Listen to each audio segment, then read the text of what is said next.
This arc is what Honkai is about. Previously, our characters beat the first Samsara and with that, allowed Dreamseeker to gain sentience. By that, I mean realizing she's been in the Samsara and that no one remembers Senna. Outside of that, nothing really changes. The status quo is still the same. Investigate the Shadow Calamity in the Mars computer and its relation with Kiana's coma. This includes Helia as she's part of the expedition to get to the bottom of this stuff. They went through some minor shenanigans as a warm-up, like how Dreamseeker seems to be influenced by something and became obsessed with finding Senna, but Vita swiftly get her back on track with some encouragement. The Vita survivor also led an expedition to bait out the goddess of the system who was causing problems with our Dreamseeker earlier. This worked wonderfully as the goddess appears and promptly boot everyone out of the system for being cringe. She also backbans Vita on the way out. This goddess goes by the name Layla, the presumed mastermind of the whole Dreamseeker journey. She seems to have a special connection with the Dreamseeker, which will become an important plot point later.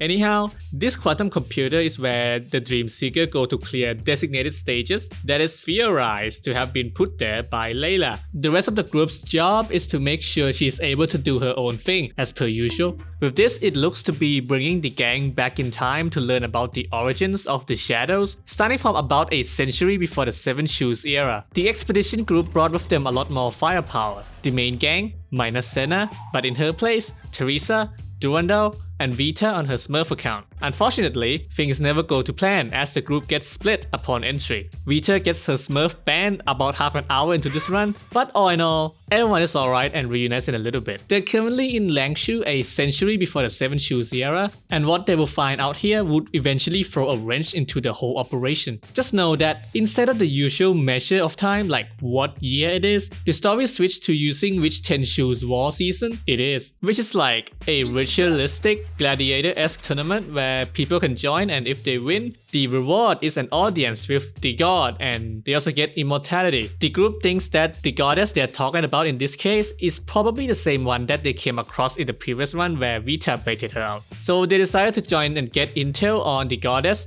and right now they are currently at the point in time where it's the last season of the 10 Shoes War, the 31st season. You need to keep track of which season it is because the story gonna start jumping between a few of them, and you need to consider the order of events accordingly. I'm in the process of putting everything together in a timeline which will be in its own video, so for now, just understand that all these seasons of the 10 Shoes Wars are like levels you can visit and leave as you please. Think of it like a co-op campaign where the missions supposedly happens one after the other, but whatever you do in one level wouldn't carry over to the next one. Like say saving someone in the 32nd season wouldn't mean anything if you go to the future like the 33rd season. There are more nuance to what I said, but this is the baseline understanding I'll give you for now. So what else did our time go shenanigans uncover? A few characters have been confirmed to be aliens that were refugees from somewhere that was presumably destroyed by something similar to a Honkai disaster. They actually gave the name Steron above their supposed planet name, but it has since been taken out.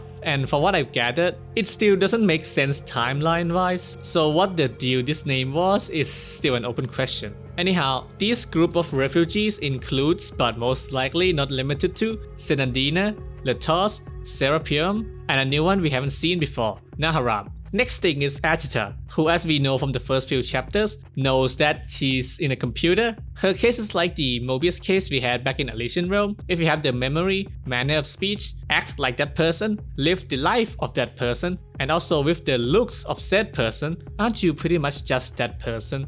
Agita, you see, is the one who originally developed this quantum computer, which either Senna or Layla, is not clear, later pushed to encompass the whole Mars like it is in current time. She approached the group and demanded to be taken out of the system, where she will act as an extra admin alongside Vita. Their interactions are quite funny. Another thing they learned was that Letos, who organized all the seasons of the 10 Shoes War, has been going around attacking and sometimes killing participants from as far back as the 31st season.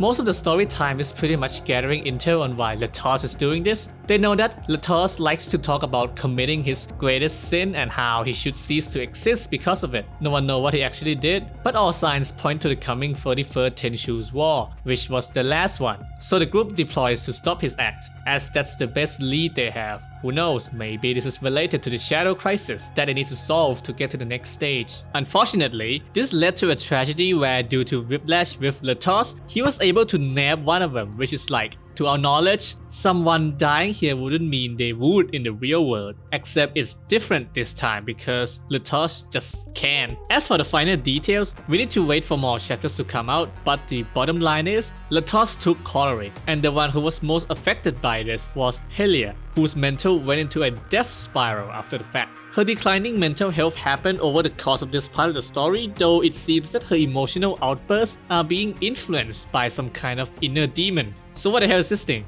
Helia as a character didn't have anything interesting when we first see her, just your typical diligent, no nonsense and by the book kind of person. But under this facade, she is a painfully ordinary person that had to crawl her way to where she is today. Compared to the people she looks up to, Durandal, which by how she is, feeds into her inferiority complex. Not that other people didn't crawl themselves to where they are, it's just that she wasn't born with the genes combining the most powerful stigmas Earth has to offer. So it's the question of how far you can get with just grinding hard work when held up to those that came with objectively better stats and also work hard. This led to a big spat between her and Collery, which while they eventually made up nicely, was quickly followed by the incident. I'd be lying if I said this didn't cause me significant emotional damage. You know how Dreamseeker and Layla seem to have some kind of resonance where they can be influenced? Well, here we look at something similar with Helia and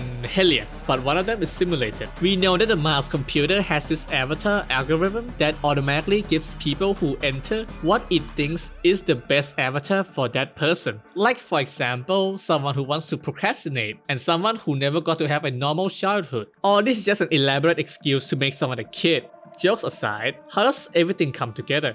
Durandal theorized that the computer could maybe simulate and look through the life and possibilities of its user, and this simulated part is somehow able to interact with the real deal. This other Helia, the bad Helia, took the role of a cog in a machine in the fight with the Honkai. They don't actually call it Honkai, just Calamity. That means it's likely a Mars simulation. In this universe, humanity is losing, things are bleak, and it's all downhill from there. The main trait of this Helia is having an intense inferiority complex just like the real one. Her Collery was an experimental super soldier who sacrificed herself to save Helia before she lost control of the experimental part of her power. After she got KIA, Helia lost her marbles and went off the deep end. Because she's fairly average, she decided to go through some crazy super soldier project, turning into a calamity killing machine. And because she's that angry, she enacts her revenge on everything. The Calamity for obvious reason, and humanity for putting Collery through the super soldier project. You would think her rage would end after she destroyed her own simulated universe, but you see, the procedure she went through to become a cyborg came with a certain trait. The wording was quite confusing, but I would read it as the Sim Helia being able to observe her alternate versions in the universe. The keyword being observe,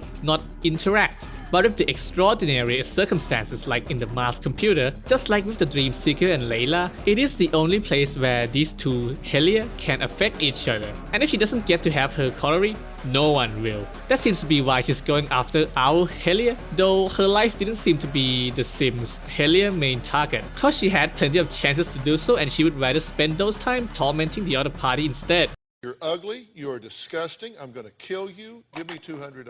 She does this by inducing despair in our Helia by dragging her through the Sim's memory, so as to, in the Sim's mind, have the other Helia go down the berserk path she took, in a twisted way of clinging on to any semblance of justification that all this was for her Collery. You could see a lot of holes in her rationale, but hey, she's just crazy, right? Our Helia, of course, had a field day in the last act after she gathered all the facts together and smacked it across her face. Also about those gruesome scenes they show, just like with everything that happens in this mind space, it's just ritualistic and not real. Knowing all that, the Sims' influence has made the real Helia fall down and up, and after losing her calorie, down even harder. She gets into a negative feedback loop where in her rage, she goes 1v1 Litos in various time periods, either failing or just getting turned down as she becomes more angry and desperate. This happens about 3 times before she finally turns things around.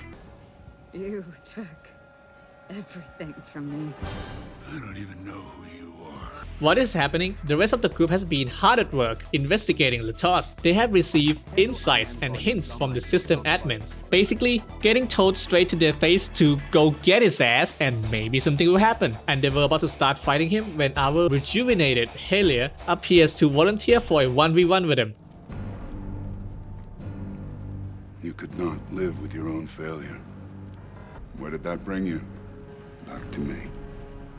But it pays off with her getting a battlesuit. Keep in mind from the things I mentioned earlier, this is very likely an avatar for her Mars account, no different than how Terry and Duendo looks in here. There was some stuff with Star Rail in the actual main story, which was about as relevant as that time we saw the violin from Genshin. It just confirms that all the horror games universe can be put in the general imaginary tree, the world structure that was introduced with Honkai Impact, and that some forces is keeping the game's universe hidden from outside observation like from your typical Eon. As for how relevant it is to the story at hand right now, might as well never happen. Maybe this button Sparkle gave to Vita might do something, but I'm 80% sure this will end up going nowhere just like with Penacony. Outside of this, there's the subplot of Dreamseeker discovering signs of Senna by finding her astral ring that a certain goddess is very fond of. We'll get to her in another video. For now, it seems that by finding this astral ring, Dreamseeker has started to become closer and closer to Layla. What this will lead to will probably kick off in the next chapter, so now we just need to wait and see.